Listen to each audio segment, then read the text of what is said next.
What is going on, everybody? Welcome back to another episode of Real Fans FC, episode 8. And man, we're just flip flopping guests right now, having two-man shows. But first, Tyler's gone, then Tyler's back, Adam's gone. Now Tyler's has to leave again. One day we'll get all three of us back together.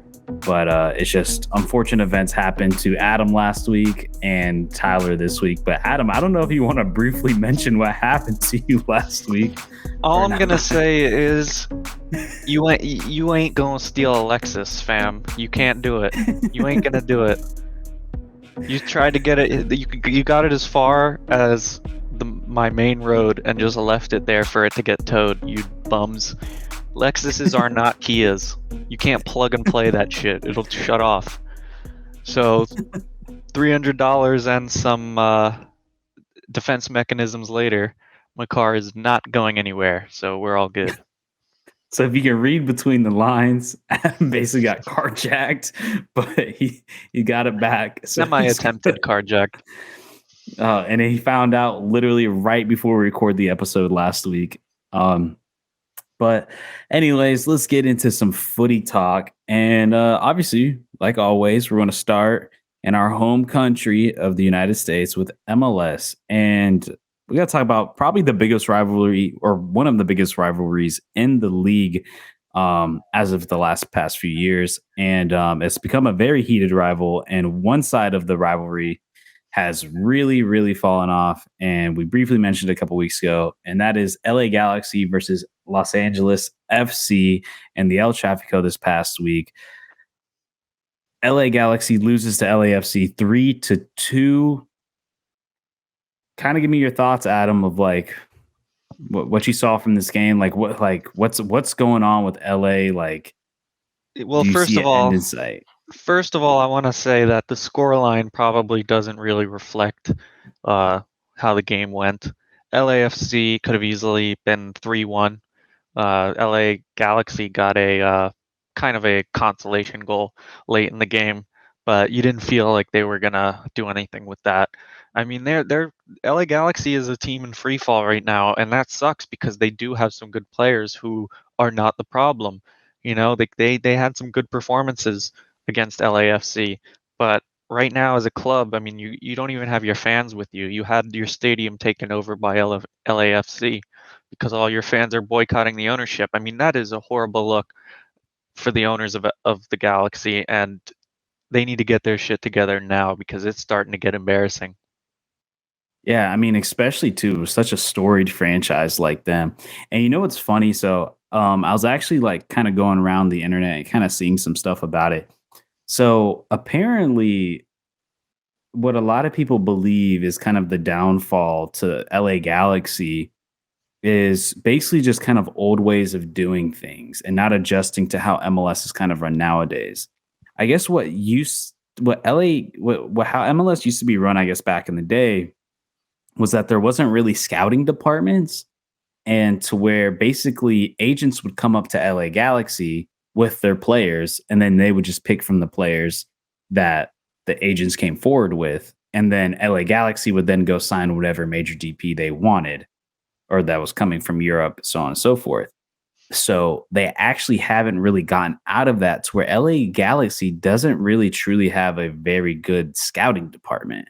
And if you kind of think about it and you look through their rosters, they don't really find these hidden gems anywhere. Usually when they get these star players, they're coming from some of the most famous people in the world. And every now and then they kind of strike gold. And they're also kind of the same team that doesn't really build through their academies either. Meanwhile, Yeah, you look at the other side of the town. academy team. No, yeah, and then meanwhile, you look at the other side of the town and LAFC.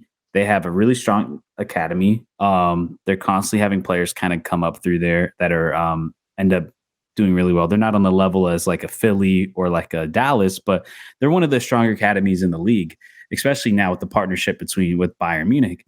Oh yeah. And LA Galaxy just hasn't really adapted to those ways. And now it's all really starting to fall in onto each other with the way that these teams are now kind of taking advantage of that. So Obviously, I mean, and rightfully It's a so. I slight think it's benefit, I think, that whole scouting thing. I think it's a slight benefit for the newer teams because that's how they come in and they set up immediately the academies. They don't even kick off until they have it all set up, uh, like Inter Miami and whatnot. Uh, we have our academy set up. It's not great, but that's a focus. It's a primary focus to keep the academy, or at least have it. Um, Develop some depth. You need to be able to pull from it in some aspects. Um, so like you see like the newer teams, not all of them, but like they all tend to make sure that the academy's in place. So that's why you have like these LAFCs and the Dallases, even though they're not so new, but they know. And then you got the team like Galaxy, who's kind of the most storied franchise in MLS, and they never had to do this. They didn't have to. So it's harder for them because now they're getting into a position where they've never been before, where they have to make big changes and they're not used to it. So well, it's yeah. it's the scariest situation for them because all these teams see the future and they've been, what, we need to at least have an academy, at least have something to pull from, and Galaxies fell behind pretty much everybody here. I mean, I just can't see how this isn't going to change this season. No, yeah, and it's great because they always relied on the fact that this is LA. Everybody wants to come here. Well, now look at it. You got Not another anymore. team in LA, a team that's actually in LA, not in Orange County like the Galaxy is. And now they're the ones playing the big stars. They're getting the Gareth Bales, they're getting the Khalidis, and they're getting the Carlos Vels. And who else knows what's going to come? Who else is going to come in the future? Everybody now wants to go. LAFC is now the team that people think of.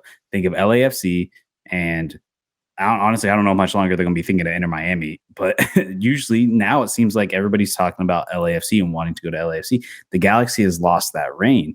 So, and the one thing that they relied on was their location, and now they have competition for that as well now. And it's to me, it's really embarrassing that you have to have a player like Chicharito contact the president of the supporters club to tell them to come out to the game. You're having your players reach out to the fans, not your owners, not your administrators, not and you having to have your players come out and they still said no. And it's just like it's an embarrassment, honestly. And you're right. This isn't a 1-year fix. This is going to have to be something No, that changes from the top down. I do think with all the hate that it is going on, I do think that this could spark something different the you following would year. hope And it's so. going to You be would hope and it's so. going to be a long rebuild. At least you'd hope so And because it's going to require a new I sporting feel director. bad for Ricky because he has been their best player for the Oh Galaxy. I yeah. mean, honestly, he's been their best player. I mean, He's looked good when they at perform times. bad, he is trying. He's not their issue. He can't do it alone. So I don't know if it doesn't change, they can't hold on to someone like him. Mm. No, yeah. And And and and to Chicharito's not getting any younger. No, yeah. And I will say, like, watching that game, there was moments where I'm like, man, Galaxy could have tied that up. I think Chicharito missed a wide open goal.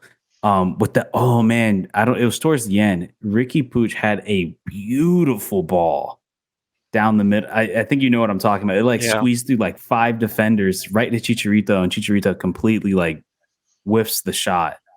And I remember thinking, I'm like, gosh, that guy is such a talent, and he's like, his vision is so good. And obviously, Chicharito is still rusty. He went off not playing for a while. But I mean, outside of that, like, who else do you really have on that team? And I think they're going to start kind of being a little better now that they kind of have a lot of their people back from injuries.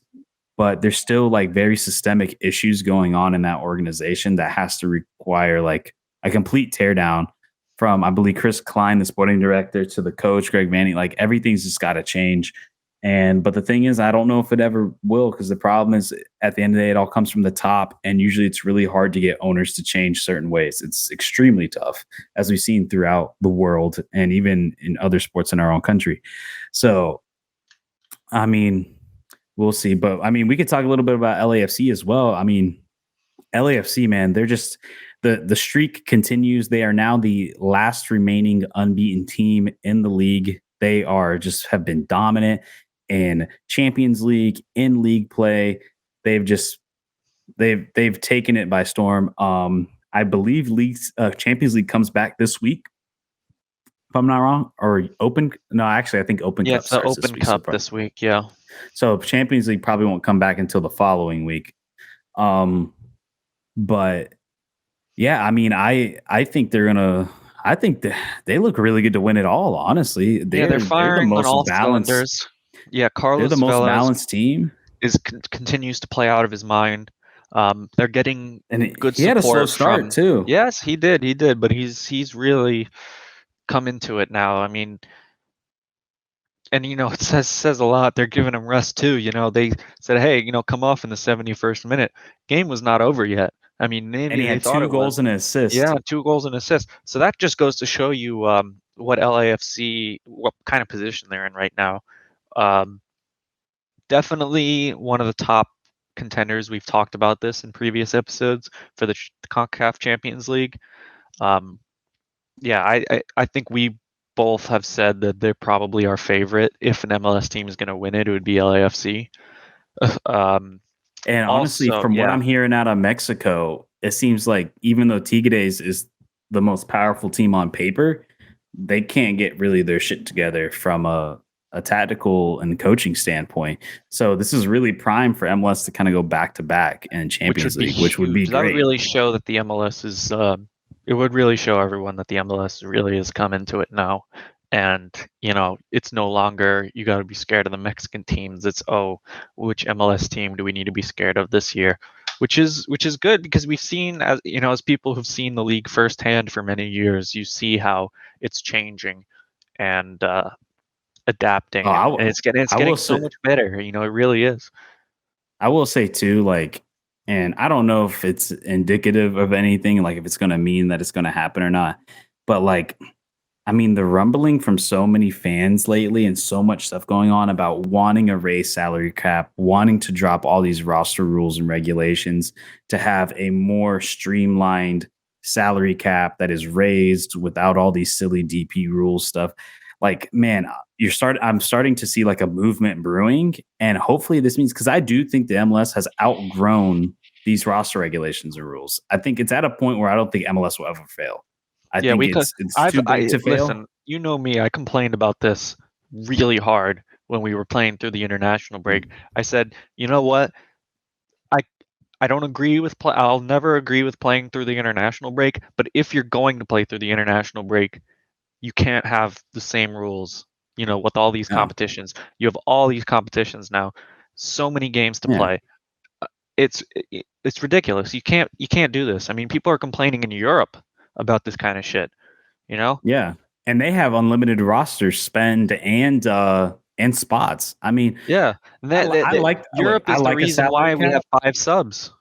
Yeah. And don't get me wrong, I like a salary cap. I think it's very important for the long term. I mean, we're starting to see in Europe some of the things that are happening there.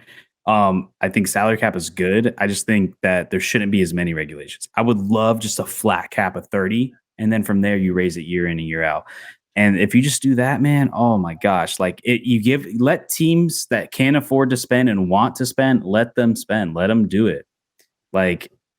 Look, we're not saying go pull a Chelsea, but let teams spend within this range. And you could really compete on a global scale like that. Man, you can imagine the amount of people, and then increase the roster sizes. But even with all that, back to LAFC, the fact that they're still doing all this with all those limitations, I couldn't even imagine what they would be able to do if you just kind of let the reins off a little bit. Because, man, think about they had Gareth Bale somehow on that team. And I believe they still have an open DP spot because he was supposed to take the DP spot after the following year, because he obviously came on a TAM, but then he was supposed to take a DP this following year, and then he retired. Oh my gosh, just imagine if he was on that team, or if they figured out a way to sign or keep the Chicho on that team. Man, it's just that team is so well built, and honestly, I don't see anybody stopping them. in Champions League or in league play, honestly. Like for MLS Cup, like they're just that good.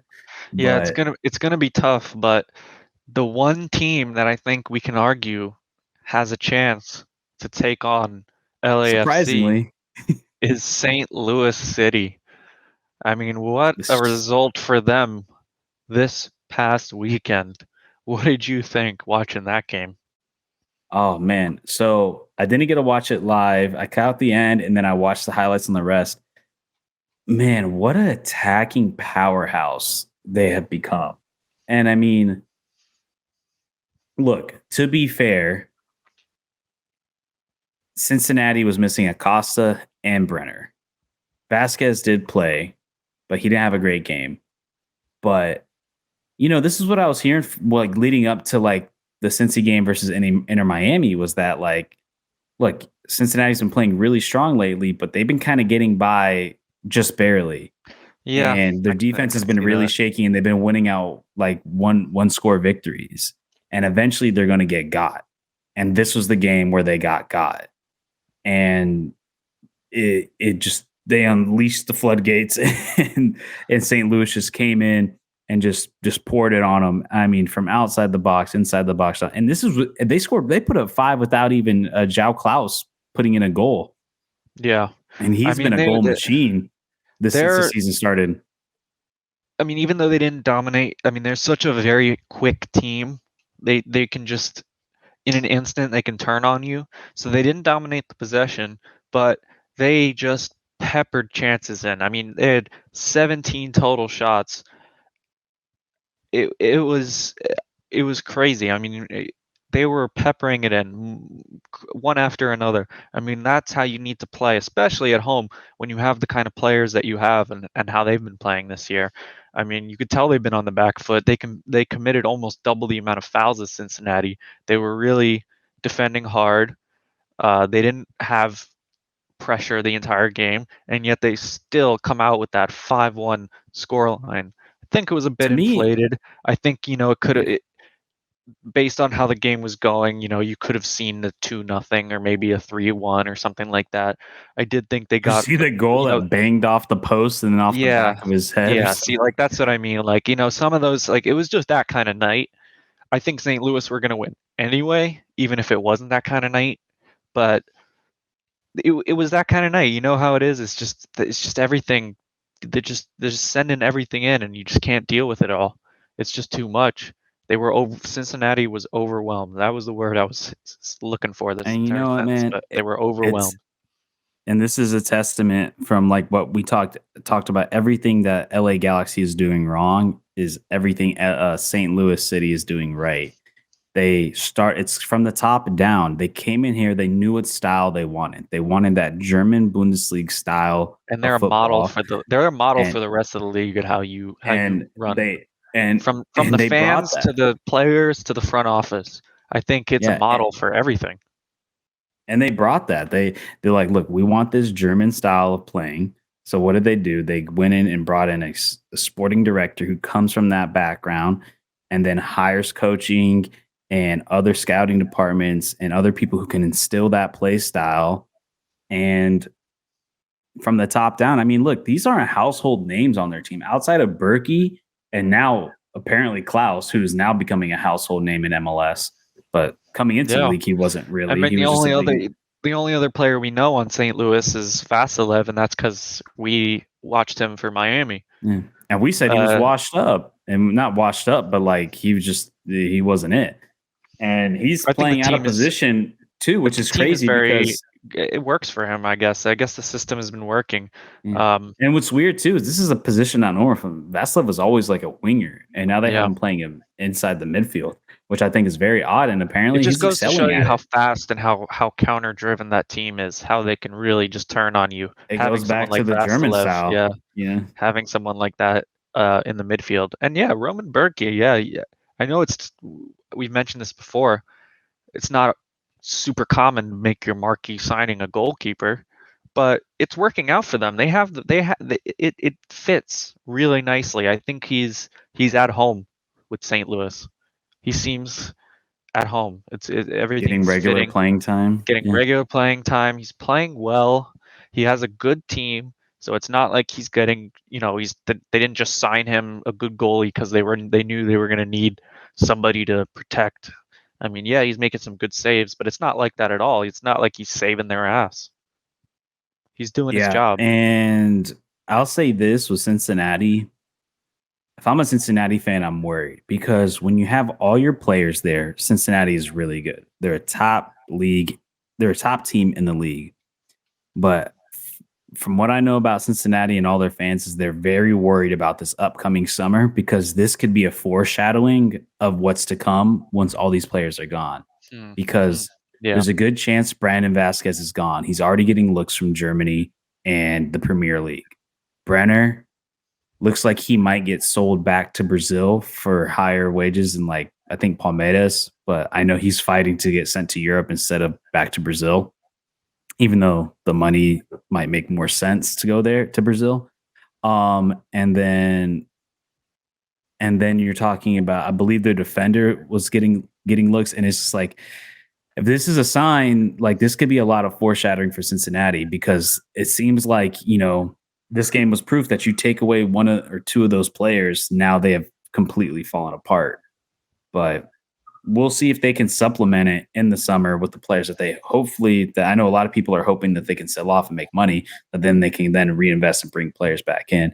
But then also at that same time, how hard it is for some of these players to come from wherever they come from and then to adapt to this league that is so different with all these different rules and all these different styles.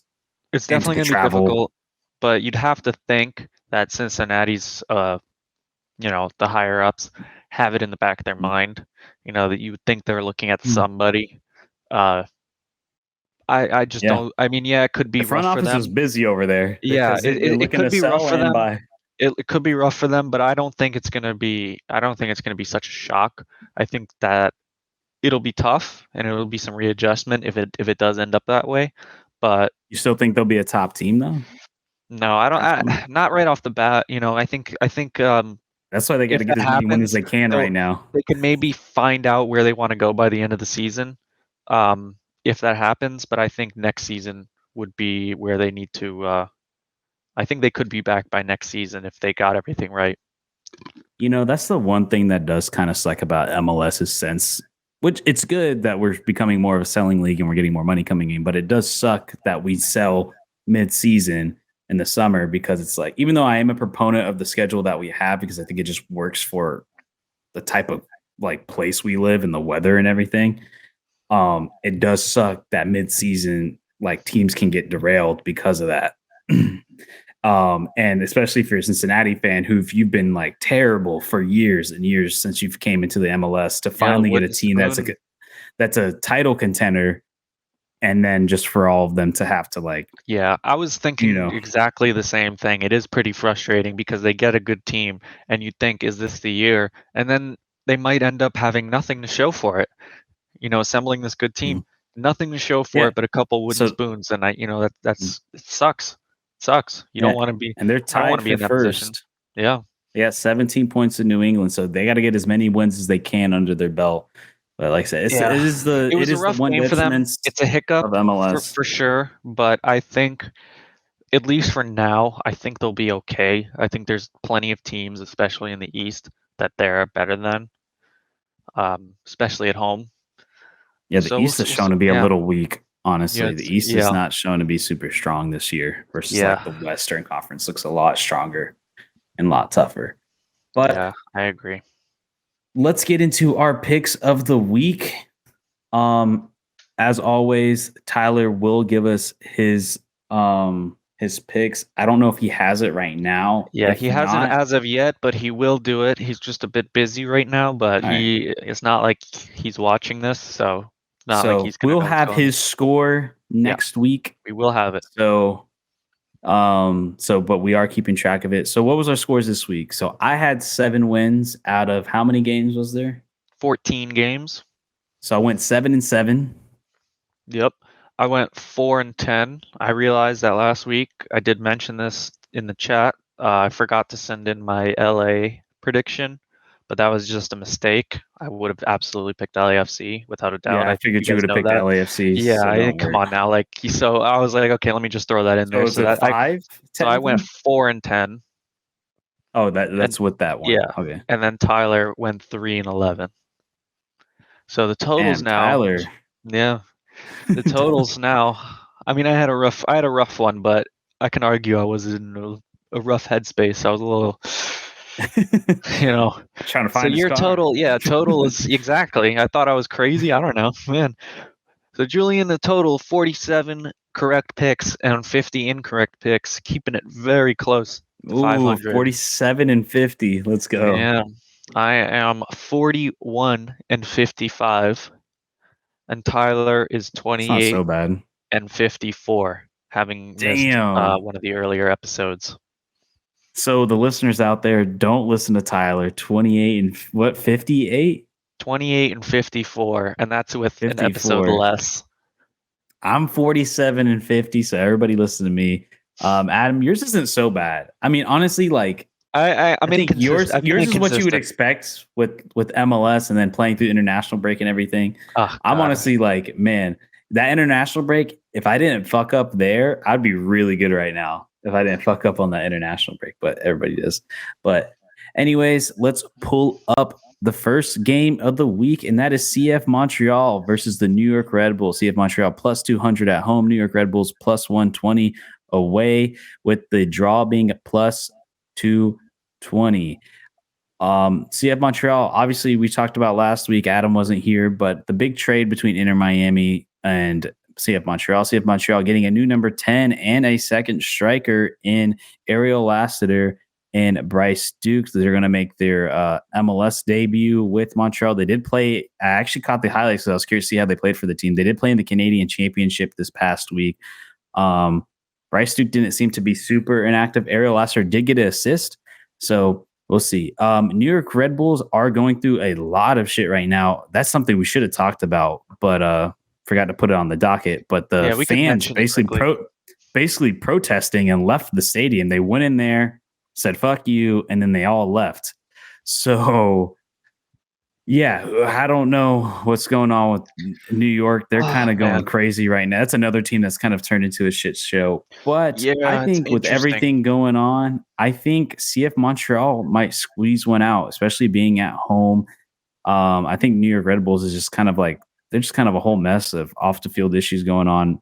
I think Montreal with these new signings and new players, it might invigorate something in them and get a win at home. I could see that. It's definitely an interesting game because Montreal are trying to fix their issues, and New York are having some interesting issues of their own. But I was actually surprised. I know it was at home, but I was surprised by their win against Columbus. I just think Montreal has a lot more problems. I don't think Bryce Duke and Ariel Lassiter are going to cause them to beat the Red Bulls. I mean, if Montreal are going to do it, they'll do it at home, but I don't think so. I would pick New York. Yeah, Losada's a terrible coach for Montreal. He just doesn't fit. So, all right. So you got Montreal. I got Red Bulls. I mean, I got Red Bulls. I got Montreal. You got Red Bulls. Yeah. All right. So let's go to the next game. We got Charlotte FC, the team who has such a strong fan base but can't seem to win one for them, versus Columbus. Charlotte plus 130 at home, Columbus plus 175 away, with the draw being a plus 230. This is a little surprising to me, but I'm going to go Columbus. Wilfred Nancy, which is part of the reason why Montreal's been so bad, because they lost him, or not even lost him. They decided to get rid of him, even though he's probably the best coach in the league right now with with what he's doing, and his tactics are just so good. Can't believe they got rid of him. But Columbus is firing on all cylinders. They're a really good team this year. I think they got the players to go far, and obviously the coach. So I really like the odds on here. I'm going to go Columbus. Yeah, I would go Columbus as well. Like I said, I was surprised by their loss to New York. I think you can argue it was a bit of a hiccup, because if you look at Columbus's recent matchups, they've been very good. 2-0. I know it was a 2-0 win against DC, but then they come out 4-0 against Real Salt Lake, 6-1 against Atlanta. I mean, those are some pretty convincing victories. Charlotte struggles at home. I would take Columbus. All right. Now, this should be a really good game. FC Cincinnati versus the Portland Timbers. FC Cincinnati minus 195 at home. Portland plus 440 away, with the draw being a plus 300. I think Cincinnati's going to get some of their players back with Acosta and Brenner, and they're going to be at home. I think they're going to get back after that very tough defeat. Portland, they're slowly getting back from injuries. I know they just got back Evander from injury, but he seems to be having some big issues with the team. Even though they literally just signed him this offseason for $10 million, can't really, there's a lot of off the field and then even on the field issues going on with there, and they're still missing Jimmy Chara. So I think Portland had an emotional win against Seattle, but it's a rivalry match, so you can't really take that into account so much. I'm going to go Cincinnati here. Yeah, I agree with you. I think Portland are definitely starting to get their shit together, but assuming that Cincinnati gets their players back at home, I think Portland have just been too inconsistent, so I would agree with you and pick Cincinnati. All right. Next one, we got Philadelphia Union versus Toronto FC. Philly is minus 180 at home, with Toronto being a plus 420 away, with the draw being a plus 300. I'm going to go Philly here. I think Philly gets the victory at home. Just a better team. Yeah. Toronto have been an interesting one, and Philly as well. I mean, this is probably one of the harder ones to pick, in my opinion, because it really could go either way. I think it could go either way, just the way these two teams have been playing.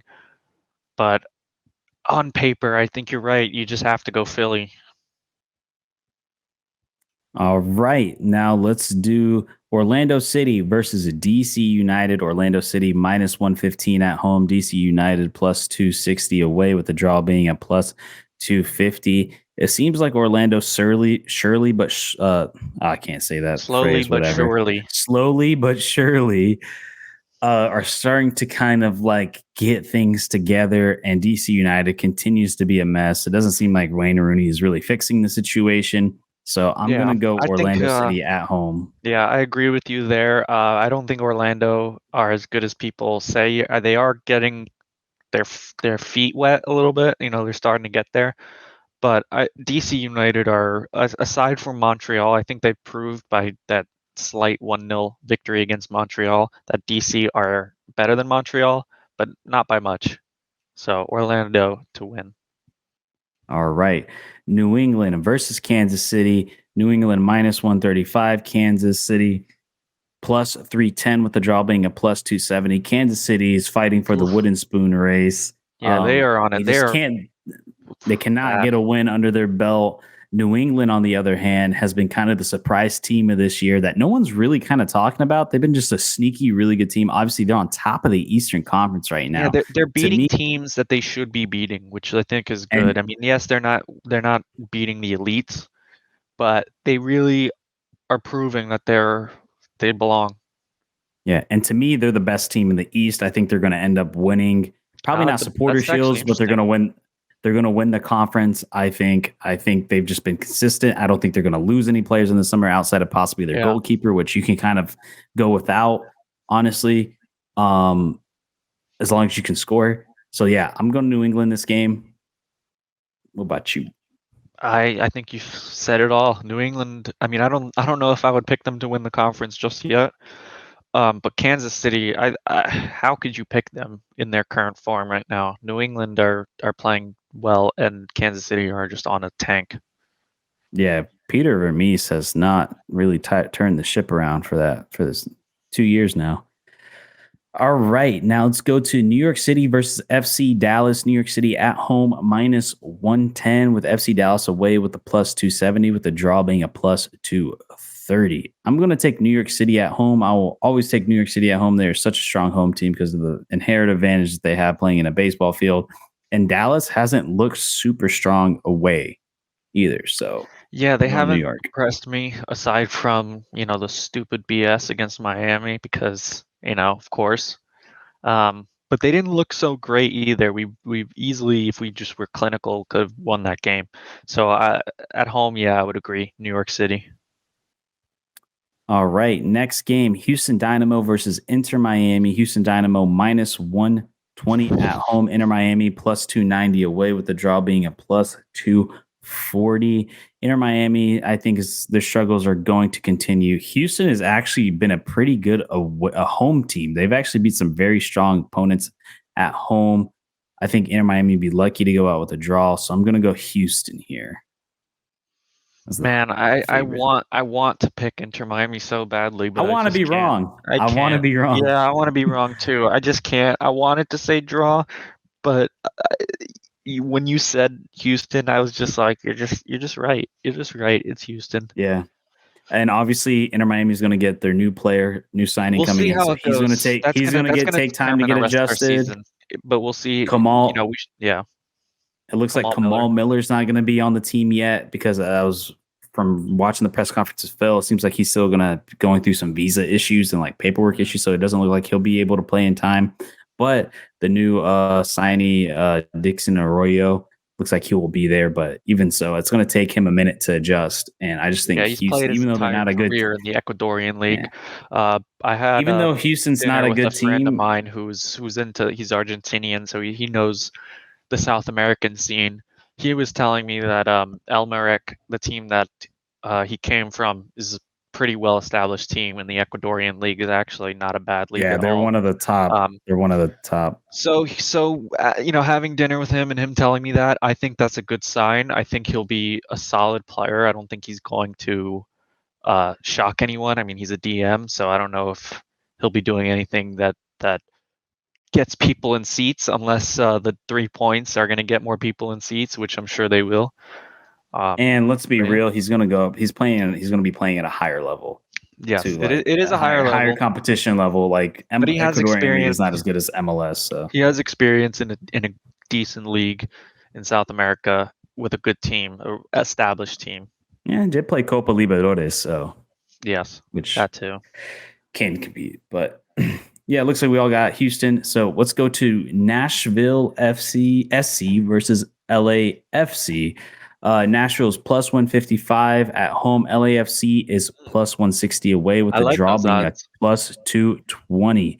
I'm going to go draw here. Nashville, really strong home team, can grind out draws and one score victories. I think they're going to get a draw here. I don't know if they necessarily beat LAFC. I think LA, obviously, they're going to get theirs. It's just how it is. They're going to score.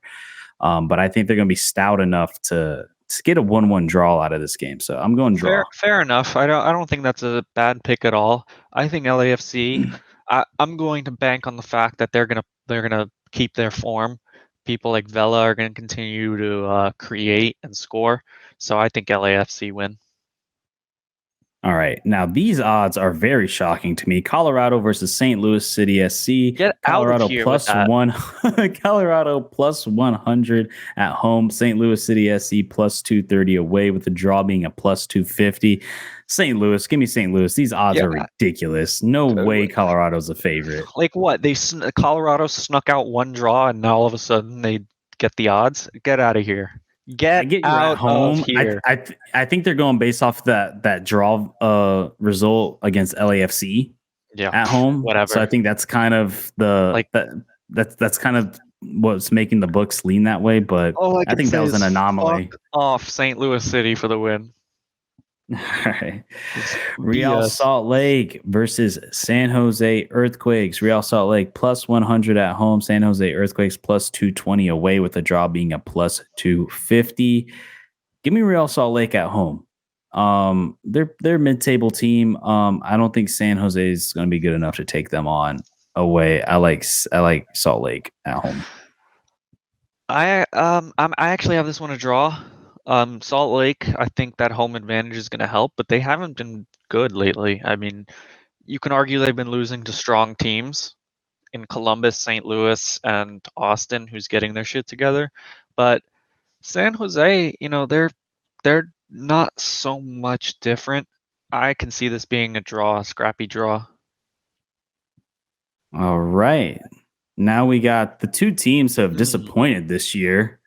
Going up against each other. LA Galaxy versus Austin FC. LA Galaxy at home minus 130, Austin FC plus 280 away with the draw being a plus 280. I think LAFC gets the I think LA Galaxy. Did I say LFC from the beginning? I said Yeah. LA Galaxy. Either Well, I way, think I don't LA know. I feel like I Galaxy. know you just did, but I don't know if you did from the beginning. Yeah. LA Galaxy. Yes, I'm the same way. I'm trying to figure it out, but whatever. LA Galaxy. LA Galaxy, I think, gets their first victory right here at home. I think having Chicharito back kind of helped spark the offense and gave some attacking opportunities Yeah, because it helped. Pooch had nowhere to really go to before He, that, and now he kind of has he Chicharito has at back. least someone. Yeah, so I can understand that, especially with Austin's struggles. Even though LA Austin's still Galaxy, struggling for yeah, some reason. I don't know even though why. LA Galaxy are home, I'm sure their fans are still going to be upset, and they're not going to have that usual home crowd. But I agree. I think LA gets their first win here. All right. Seattle Sounders versus Minnesota United. Seattle minus 185 at home. Minnesota plus 430 away with a draw being a plus 300. I actually think this is a sneaky good game. Minnesota has actually been kind of like flying under the radar, getting results, even without Manuel Reynoso, their star DP. But Seattle's too much at home, especially after that tough loss They've been against very good, Portland. and I think that'll inspire them. I think they've been, like we've said in previous episodes, they've been showing that they're a top team, and they just took last year off. Yeah, Yes, so we all Minnesota have got been sneaking under the radar, but I think we both think that Seattle at home would be the strong pick here. yes. All right, so we both got Seattle. And finally, a back-to-back weeks with a Sunday game. So happy to see how we have things spread out a little bit. Atlanta United versus Chicago Fire. Atlanta minus 170 at home, with Chicago Fire being a plus 380 away, with the draw being a plus 300. Chicago Fire, literally, they live up to their name. Like, it's like everything is just on fire, everything's burning, nothing's working.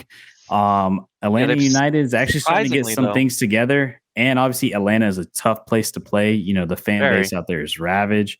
One of the largest attendances in the league, in the world, actually, for soccer. So I'm going Atlanta here. Yeah, I agree. I'm going to go Atlanta as well, but Chicago, I think it's worth mentioning, have kind of been sneaking under the radar in the last few weeks. You can argue they haven't been playing anybody that's super strong, but a 3-3 draw against Cincinnati, they beat Inter Miami. That's not so strong to draw DC United, but then you beat Minnesota and then draw Philadelphia. They're sneaking together some points, so it's not impossible, but Atlanta are the strong favorites at home. All right, and that is our picks for week 9, match day 9. So yeah, we'll see you next week how things roll, and come back with our records. Of course, did you actually get the chance to write it down? I completely forgot to write mine down. I got used to Tyler. I did it on FOTMob, but it's fine. We can figure. I'm pretty sure we did most of this. I could figure it out. It's not that hard. All right, yeah, it just makes fine. it easier. If anything, I'll go through. We've all been busy and shit, and I missed last week, so it's not a big deal. We'll figure it out. We always do. All right, so now let's take a trip over across the pond to talk about the most competitive, most watched tournament in the world, and that is UEFA Champions League. Had two big matchups yesterday and the day before to kind of solidify who is going to be in the semifinals. But let's start with the first game. That probably kind of, at least it shocked me a little bit to see how lopsided it was. I don't know about you, but Bayern taking on Manchester City, Bayern losing to Manchester City and getting knocked out of the tournament in a very not a good look. I think they ended up being 4-0 on aggregate. No, 5-0 on aggregate. Let me double check that just to make sure.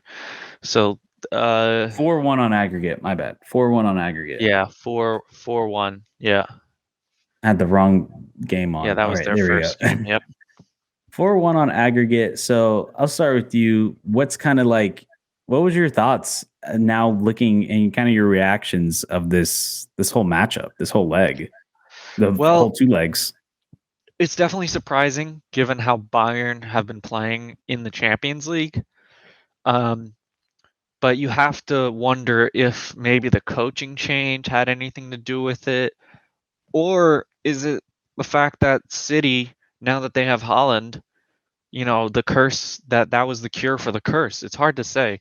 Um, I think Bayern's bored unless, like I've said in previous weeks, unless they know something we don't, which I think they might because they wouldn't make a decision like that mid-season with all these competitions still to play for.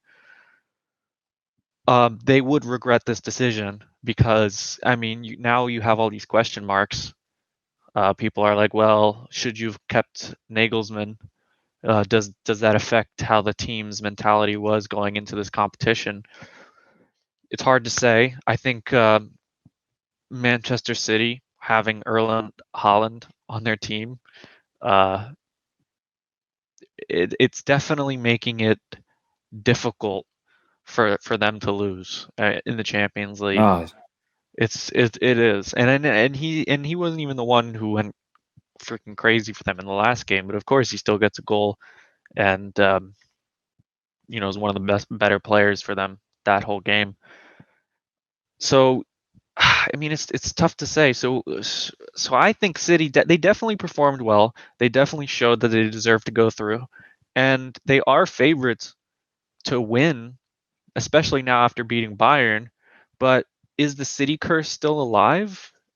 Do you think that having to go up against Real Madrid, that is their big tough uh, matchup, and if they win that, then they're home free? Or do you think that the curse can still catch up to them and they can get knocked out by Madrid?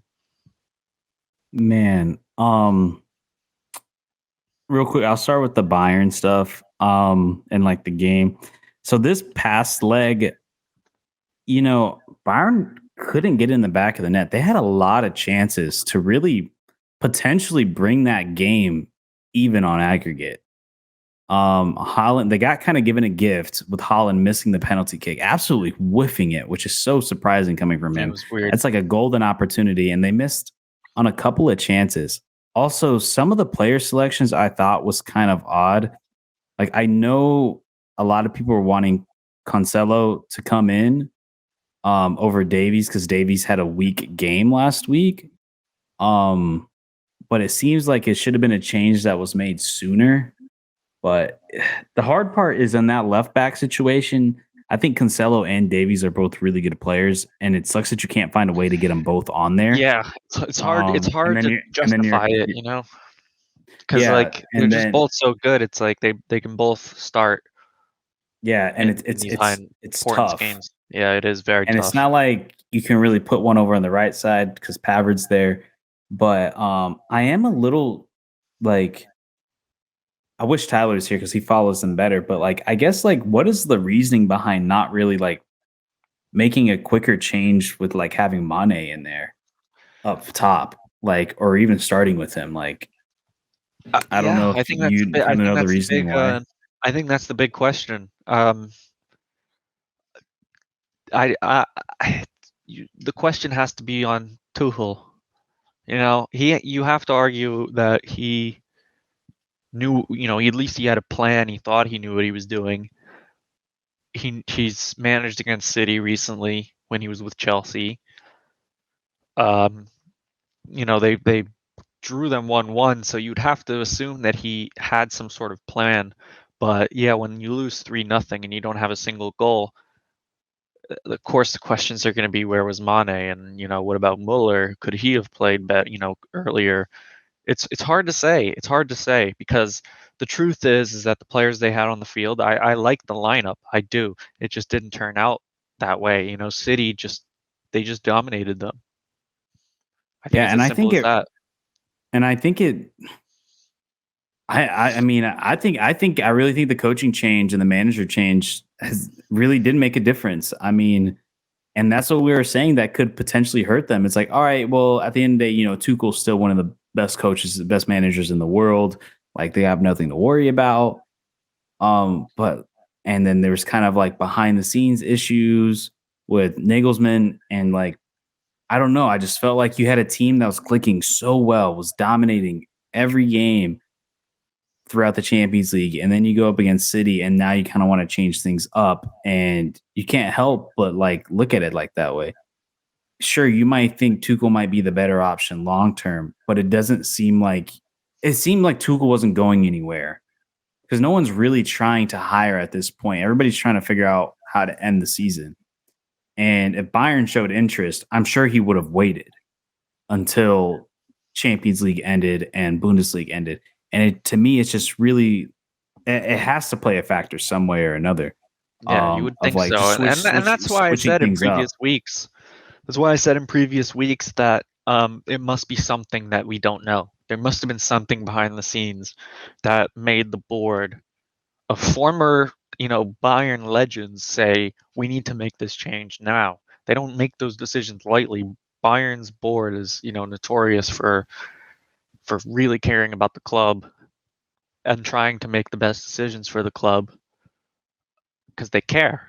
The former players, former legends of the club, they're tied to it. Yeah. So you'd have to think that there's something, they wouldn't just. I mean, it's definitely possible that they could have just said, you know what, we think this is the better choice, and they could have been wrong. But And it's hard to say. It's hard to say. But now that they're out in the Champions League, those questions have to be asked. But I'm sure they're going to keep Tuchel for next season and let him oh yeah, set 100%. I up. think he's gonna be there And, for the and then long and then run. we'll see. And then we'll see what happens because I think he'll be fine with them. It's just a matter of if Bayern are willing to fire Nagelsmann mid-season, then you never know with Tuchel. You don't know how he's going to end up.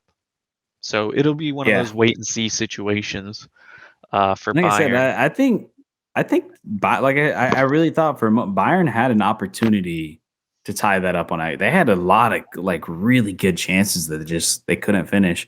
And with Yeah, a team like City, where you got that front with De Bruyne and Grealish playing better, Bernardo Silva is still a bum, yeah. but in Holland, But you but have to make it count. You have to make it count because they're gonna create mhm, and yeah, you can't bank on just not having City score goals. You have to think that you're going to score more than them, not say, okay, well, we need to prevent City because they're going to score. They have talent mhm, all over the field. They could just decide to shoot and bang it top corner whenever they want. mhm, Um, so it'll be very interesting. But that kind of leads into mhm. our next game because City will be facing off. I don't think anybody was surprised about this, but we'll mention. I have a couple things to mention at the end. City will be facing against Real Madrid, and Pep Guardiola seems to think that that's the test.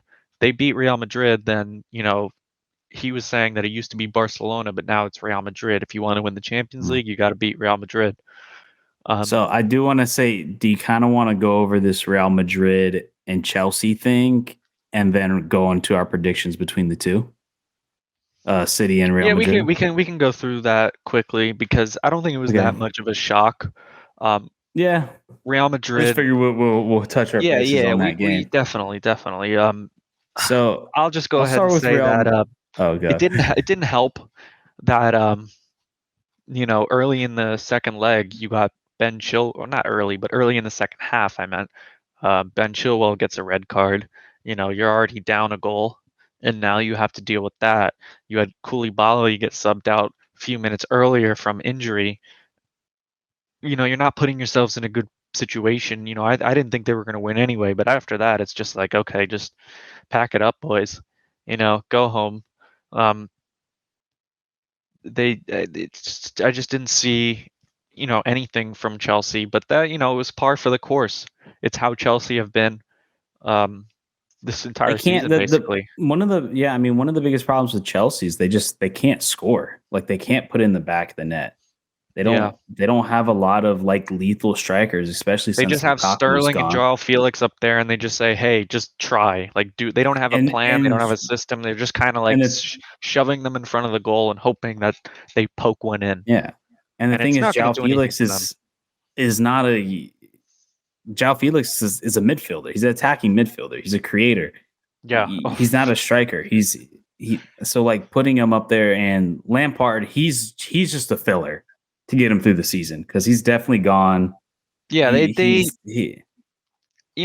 maybe would have kept him if he just went off, but no, that was you could tell the situation I saw Chelsea's like in when they his said, "Hey record was Frank, insane. just come for this. Just come help us." Like they don't even care at this point. They're just like, we need somebody who knows how to run the club to just get us through this shit. Getting rid of Tuchel was so dumb to me. Like, it was very, very. To this day, we say how stupid that was. Then you go to Graham Potter, a guy who's underqualified, and now you just bring in Lampard back, and you look at Lampard's like, his record is insane. Like, it's so bad. It's so bad.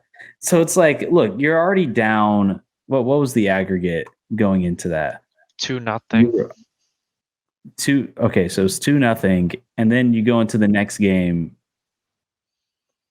and lose 2-0 again. And it's like, what do you expect? Yeah, man? you had nothing. You had no attack. You had no goals. Madrid were just they were controlling it. They looked in control the whole time. They really weren't stressed. It was kind of an inevitability that they were going to go through.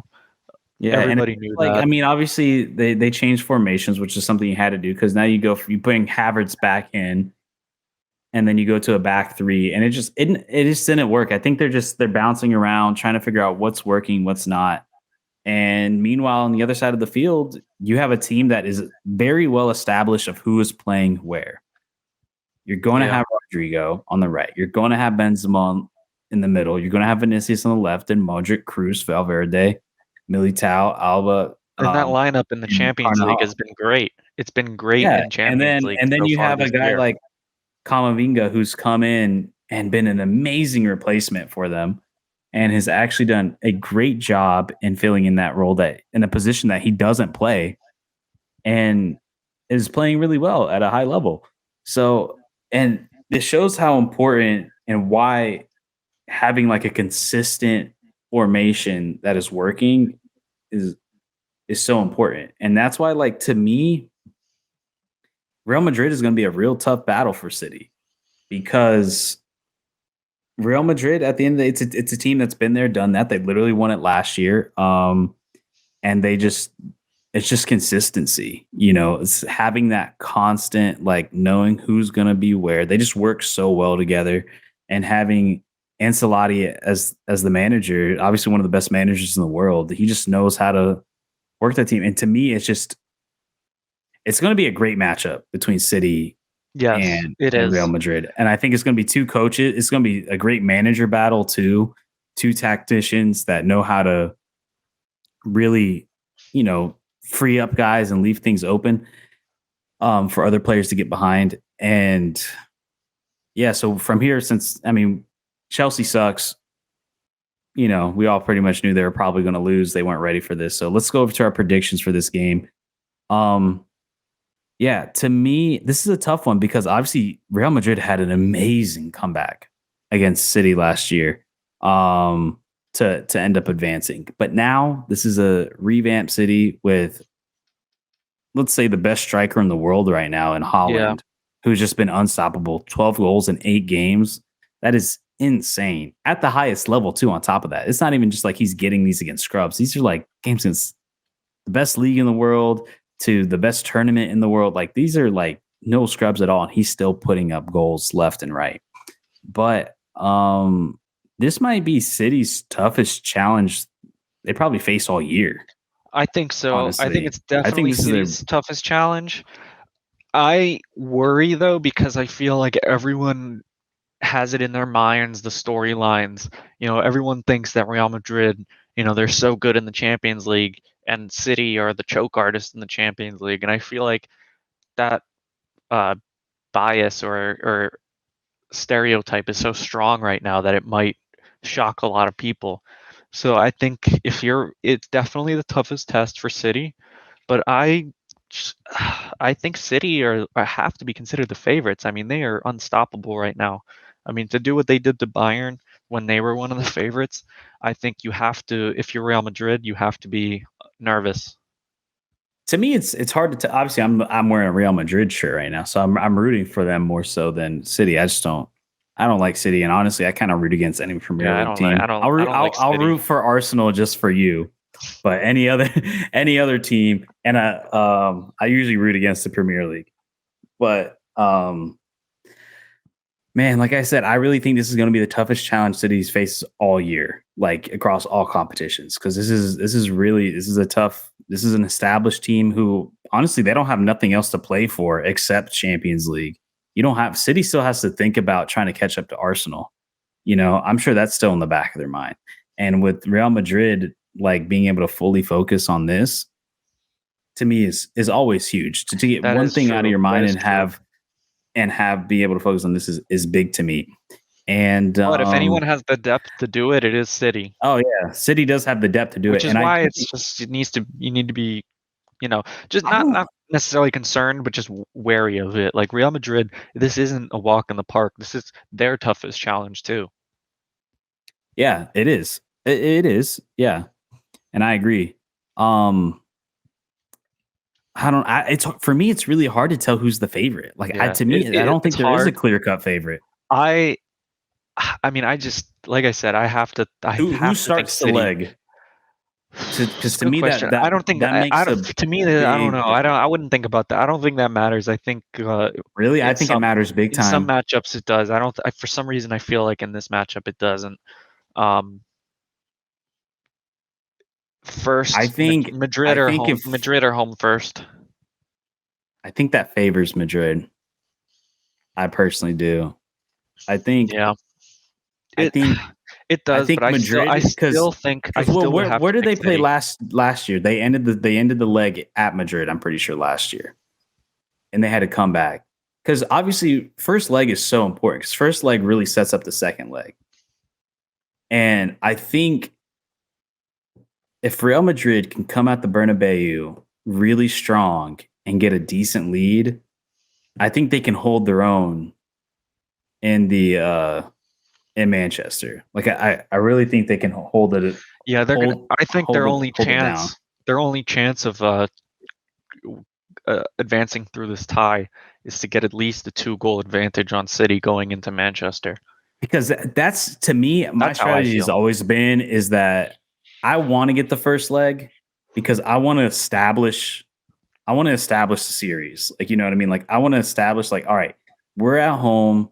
Let's get a strong advantage. Let's get a couple of results. This is your chance to get a 2-goal lead or 1-goal lead, and then you can go away knowing that you have that advantage. To me, like, I mean, who's to say what would have happened if Bayern started that first leg? Because Bayern is so good at home. They're so good in Allianz Stadium that we could have potentially seen Bayern going into that second leg with a goal advantage, especially if Bayern was played like they kind of did at the end of the last game. Um, I to me, I feel like Real Madrid at home to start that in that first leg to me is a big thing because they're so good at home, and if they can get at least a 2-goal advantage, Yeah, that's they're huge. gonna need that two That's goal huge to advantage. yeah, especially with Holland because I Holland still scores think like it's gonna be crazy at City. the I still think it's gonna be City, but it really could go either way. I just think City right now, when you look at them in past years and who they're I think after being Bayern, I would have to pick them as favorites. But I can I totally will say understand the Real this, Madrid I would angle. I would I definitely think it's gonna be a goal fest just like it was last year. Like Yeah, that is one thing we can hope for. That would be nice to see. you might it's gonna be I think it's gonna be like 7 to 8 goals That would be crazy. on total, Yeah. like total goals. That You're would, gonna yeah. get 7 to 8. You're gonna get a lot. Because what did it You end would think last so, year? Was it yeah. I don't know. It was 6-5? something like that. Yeah. It was like 6-5, and, like, I know Real Madrid scored they scored 3 goals in, like, 6 minutes or something like that, which is insane. And look, I mean, we're talking so much about Holland scoring, like, look, Benzema's been on a tear too, and Yeah. Vinicius. Like, these guys have been unstoppable. And then obviously Rodrigo getting a brace last week, or this past game, like it's gonna be a really, really good Uh, matchup. I'm it is expecting an it is awesome matchup. the matchup to To watch. I me, mean, it's great. this I mean, is we have two really good matchups. I mean, that is the marquee matchup. We got Real Madrid versus City, but I mean, the other one is interesting no, too. yeah. And we'll talk about And that in just a minute. yeah, and we could say like, look, I personally think whoever wins this is going to win it all.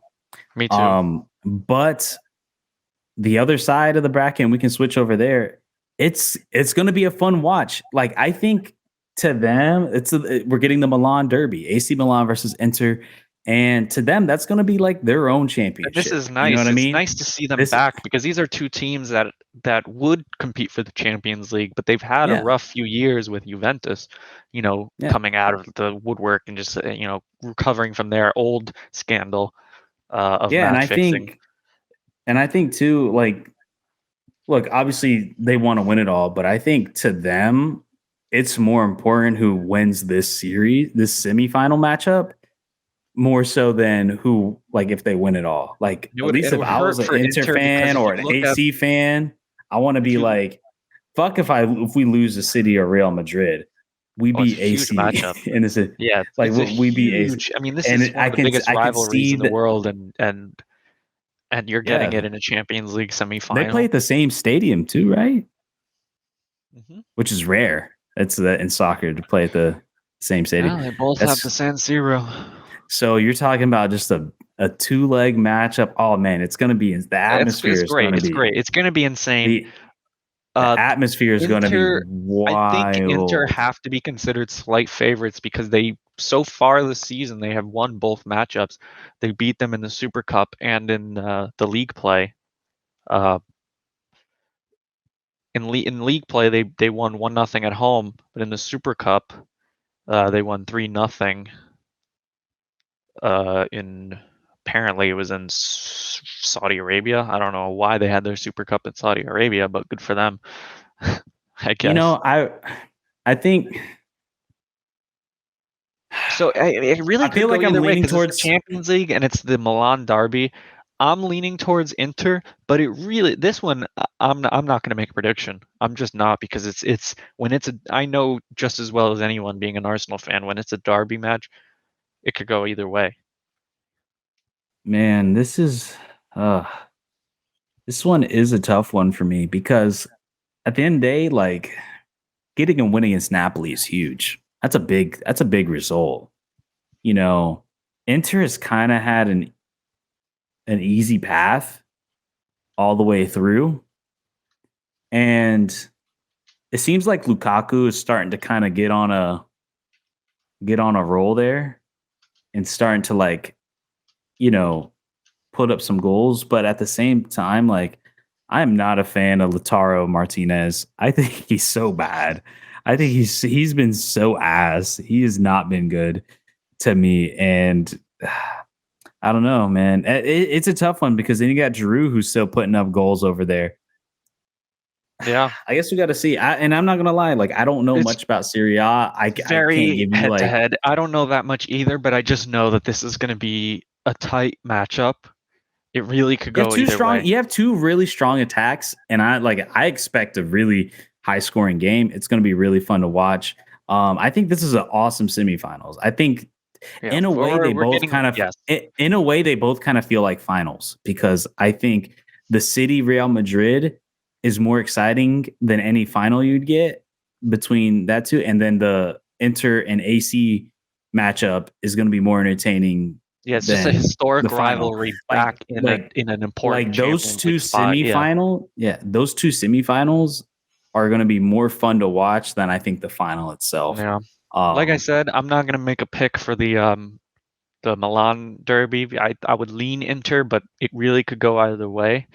I don't know if you want to make a pick, but man, you don't have to. We don't really have to make the like pick. I said, I'm not. Like I don't want to upset people. I'm not educated enough in Serie A and these two teams to really know. Obviously, I know the big players, but I don't watch Serie A like that. But you know what? Just because we have the same name, I'll root for Inter. And I like Lukaku. I do. Yeah. I do like him. But man, I like Giroud too. I don't know. Yeah, I do. I've always liked Giroud. I'm there for a nice guy. Giroud's a nice guy. I'm there for the spectacle. We just want to see a good game. Yeah, we want to see a good game. I'm there for the spectacle. But I want to stay in Serie A, because we have some breaking news that just dropped a few hours ago, before recording the podcast. It is a Thursday. And we just got news that Juventus are getting their 15 points back for this season. A appeals court has sent it to further appeal, which means that the decision is deferred. And for now, Juventus have their 15 points back. They're in third place. And if what people say is if they're gonna end up getting convicted of this, that 15-point deduction will probably end up next season, not this season. There's just not enough time Yeah. left in this season. So Juventus are Well, going to be back in the Champions League, so that's a big story for them. yeah, I mean, it pretty much means they're getting back in the Champions League. I was always skeptical about it. These From past couple 7th years in the league to 3rd, by the way. yeah, like these past couple years. At the end of the day, some of these top clubs, they're getting so powerful that these leagues, I mean, look at City. Nobody even talks about what just happened that a couple months ago. There's a couple months ago where thought they were going to lose points, and then all of a sudden it's just like a non-issue. Like whatever. How did that even end? I don't even know. But that just ended up being just like a non-issue, and now Juve is back to being on top. At the end of the day, man, we all know how UEFA and FIFA is, and money talks, and these clubs are so powerful that look, they might be completely innocent. I don't know, but what I'm saying is It at the doesn't same help time, that their whole I'm board not super surprised. resigned. But I don't Yeah, like that their whole board resigned in November following the yeah, but it's just investigation. I mean, yeah, they might be, but Syria like I said, I'm not. historically corrupt, Yeah, and we're not then legal experts, so it's not like we can go on and on about this. But yes, like you said, it is historically corrupt. They have been better, but still, it's one of those things you can't say if they're guilty or not. It's just worth bringing up because they're fighting it. to me, I just think it's one of those things where it's some of these clubs are just so powerful now that it's well, you can throw all the rules at them, nothing's gonna happen. Like I said with the city thing, that just non-existent. Like that thing, it just completely disappeared. I don't know any of the details of it, but let's be real. If that was a smaller club, they'd probably still be dealing with the after effects of it. And same thing with Juve. They were able to somehow get out of it because you don't want them out of the Champions League. And realistically, that's what would have happened because they've been your flagship team since Ronaldo got there in the Yeah, most yeah. recent years. And so obviously And you they've been want dominant them in the league with, there. like I said, with Inter and AC having, a few years off where they weren't so good. Juventus took over and just absolutely So destroyed it. I So guess yeah, on my it's a end, developing story. So we'll, if you want to yeah, finish off, but I got nothing yeah, really more just to bring yeah. up that they're getting the And 15 points obviously, back, and we're not going to know what's going to happen until next yeah, season. So if you do want to keep up to date on this story, I wouldn't be hitting the refresh button every 5 seconds because this is going to take some yeah. months. Yeah, legal shit always takes forever, and I'm talking from Yes. complete ignorance. I'm just saying No, this it is does. just It what it does. seems It's like. 100%. It's that's just what it seems like. These clubs are so rich, they have so much money, and it's just you're not gonna let them fail. You're not and then historically, FIFA, UEFA, all these other they're known for bribes and taking money. It's just what it is. It's the nature of what the sport has kind of become as of recently. So I'm not entirely surprised, but we can end on this last topic here. So Adam's been following Wrexham, and I've loosely been following them. I know they did just win a big match against Notts County to Oh, really that was a big solidify them. match. And I believe they still have a game in hand as well. So it looks like they might finally get promoted without having to go through the stupid playoff. Um, They I actually guess the do playoffs not is have a stupid, game in but hand anymore, but they are 5 points clear of Notts County in second place, which means that with 2 games remaining in the National League, they only need 3 points, one win out of their last 2 games to secure automatic promotion. yeah. So if you And don't guys get me are wrong. fans of the whole, the story of Wrexham, I mean, it is incredible. It's not guaranteed yet, but it seems almost inevitable the way the season's been going after that Notts County victory. For those of you who And aren't familiar, I highly, highly recommend you check out the Cycling Goalkeeper channel on YouTube. Ben Foster, Premier League goalkeeping legend, is back at Wrexham after an injury. He was there back in the old days in like 2004 or 5 or something like that. I don't even know, but he was there on loan once. He's 300 Premier League appearances later, and he's back with the club, putting his GoPro in the goal. So if you want to see some cool vlogs, definitely check him out. I mean, he's a nice guy, and it's cool to see him back in that situation. But yeah, Wrexham are one win away from automatic promotion for the first time in over a decade.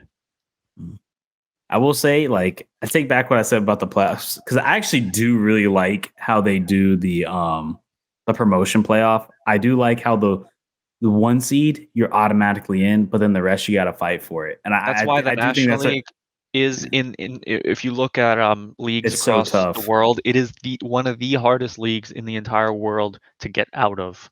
It really you only is. Get 2. The playoff is brutal. I mean, look, Wrexham lost in the playoff the past couple of years. I mean, it's rough. You come in second. I mean, we'll see if Notts County do it, but yes, you're gonna get a bye. I mean, they're so strong. Like, they it seems are like strong. Notts County and Wrexham are just a league above the rest of these players. Yeah, Notts County are also one of the oldest clubs in all of the world. Notts County were founded. I'm sure you guys know by the name. Notts County is in the same town as Nottingham Forest. And they were founded in 1862. 1862. Civil War. That is insane. So wow. So I was kind of close. It is the oldest professional team in the world. It is the oldest professional football team in the world. 1862, Notts County. And in all fairness, if the two teams that truly deserve to go up really are Wrexham and Notts County, they're far and above better than everyone else.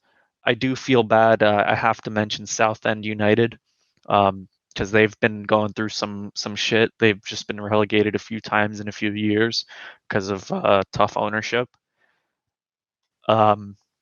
But yeah, Wrexham. But now it's going to be tough to get out of there. It looks like Wrexham have it. And I think about how much investment they had to put into that team just to get into first. Because let's be real, I'm sure a lot of times they threw the kitchen sink at it, though. To be fair, it's teams yes, they put a lot of investment, 2. But they really threw everything at it. They just.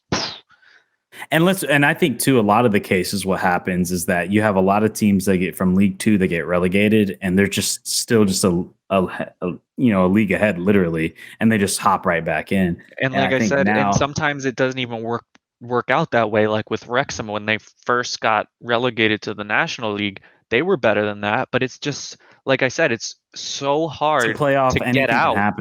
It's so hard to get out that they've been in the National League for like 15 years now. And it was just perpetual, just staying and staying and staying and staying, and the city and that club has been going through this for so long that it is quite a story. And I'm sure a lot of people are going to be tuned in to watch that next season of the Wrexham show on FX. Yeah. Well, I think the big thing too is not even so much the playoff, because obviously anything can happen. So like anybody can, even if you're the best team, sometimes just you have to be on point at 24/7. But I think it's just, to me, it's only the two teams move up. It's not even so much the playoffs to me. It's the fact that only two teams move up. If it was 4, and then you say like the first and second move up, and then third place in the playoff moves up, and then obviously the guy who's on the team that was on top of the table, they get an automatic berth. But the fact that it's only 2, so you either have to win it all or you have to win the playoff, like that is so tough.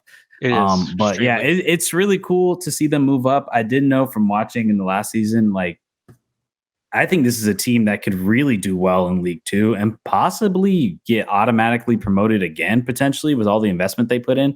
And I know from what I was reading and from what I watched, that they said they're prepared for when they move up to open it up even more, because obviously they're going to get more money, more revenue. And now they'll be able to really sign international players. Because right now in National League, you're kind of really the only players that are going to want to stay there. Because you might have some ability to get some young loans in from higher up leagues as well. Because the problem is in National League, no one wants to go. League, but it is more likely in the football league to get those no results. foreigners are going to want to go and be in the 5th tier of England. They rather stay in their home country and work their way up and get it'd be easier versus like a lot of foreigners. You start looking at League Two and you're looking at a competitive League Two team that could potentially move you, get promoted to League One. But then also at the same time, you're getting looks from the Premier League teams because they have a lot of loanies down there. So they're looking at their loanies, but in return, they're seeing you. So I think they're prepared to really make a run. I mean, we saw in the FA Cup, they went on a really deep run for them against tough competition, against championship level teams. And that showed. I wouldn't be surprised for them to go in there and probably get promoted again, or at least compete for it, because then you're moving up to 4 teams, I believe. At that, once you get to League Two, I think it's 4 teams that get promoted. And if they play like they did in like the FA Cup, who's to say they can't just get boom, one right after another straight into the 3rd division? It's always tough. The Football League is definitely a tough place to play. It's going to be much easier than the National League, but it is very scrappy, a lot of games. So hopefully they can just relax, put this all behind them. They play on Saturday at 1:30 against Arsenal affiliate Boreham Wood, who are in 6th place. So it's not the easiest game for them, but the quality they have, they should absolutely be securing promotion on Saturday. But if they don't, they have another chance the week after. And we got 3 games left. 2. Oh, 2 games left. My bad. 2 games left. So that's pretty much it. They just need 1 win off of the last 2 games, and they have done it. That's it. So that's why it was worth talking about it. Maybe next week we'll be celebrating a Wrexham promotion for the first time in a while. That's crazy. Yeah, one more win, and that's that. Yeah, like you said, that's pretty much it. And they're up. That's crazy. Exactly. I would love to see them even next season move up again. I think they could fight for it. I think why not? Everyone's on their side. I think, except for their rivals. I think except for the National League, because you know how much money the National League got pulled in this year because of Wrexham. But now they're gonna lose it all. They're gonna. Yeah, that is true. That is true. So it was worth talking about. So we'll definitely see what happens next week. If they do get automatic promotion, I'll mention it next week for sure. All right. Well, we'll end the episode there. I thought we had a great episode. How you feeling, Adam, about the episode? Feel good. It's good to be back. It was a good week to be back. I love talking about Champions League. It's great. Yeah. It's fun. It's the exciting thing, and now we're getting to the semifinals, so it's very exciting, and we're getting into some interesting territory now. It's going to be a lot of fun to talk about the next few weeks. Getting towards the end, and then we're going to hit the dog days of the summer and transfer talk, and pretty much just MLS at that point. But, might end up with some shorter episodes. Yeah, so, but anyways, we're going to end the episode right there. I want to thank everybody for listening. And like always, do not forget to check out all our social media platforms. We're going to start putting some more clips out there soon on there. I know it's been a little dead, but yeah. And also the Twitter and everything else. And then you know where to find us. Anywhere you get your podcasts, anywhere you listen, we'll be there, as well as YouTube, Instagram, Facebook, and Twitter. But we will catch you guys next week, potentially. Still got to figure things out because I'm going to be gone. But anyways, we will see you guys in the next one. Peace out.